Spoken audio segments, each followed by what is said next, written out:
Hello दोस्तों, राधे राधे, जय श्री कृष्णा। कैसे हैं आप सभी? आई होप बहुत अच्छे होंगे। तो देखिए गाइस, आज हम बनाएंगे राधा कृष्ण का स्केच। तो देखकर बताना कि आप लोगों को ये स्केच कैसा लगे। अच्छा लगेगा तो लाइक करना, हमारे चैनल को सब्सक्राइब करना और हमारे फेसबुक पेज के लिए फॉलो करना।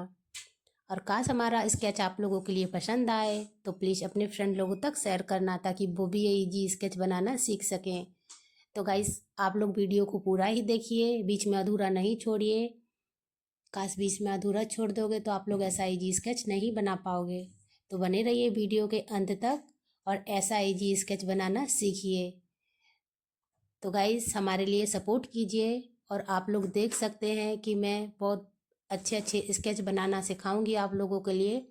तो प्लीज़ हमारे लिए सपोर्ट करिएगा सभी लोग। Radhe Radhe, Jai Shri Krishna guys. Like and subscribe हमारे फेसबुक पेज के लिए फॉलो करें। Take care.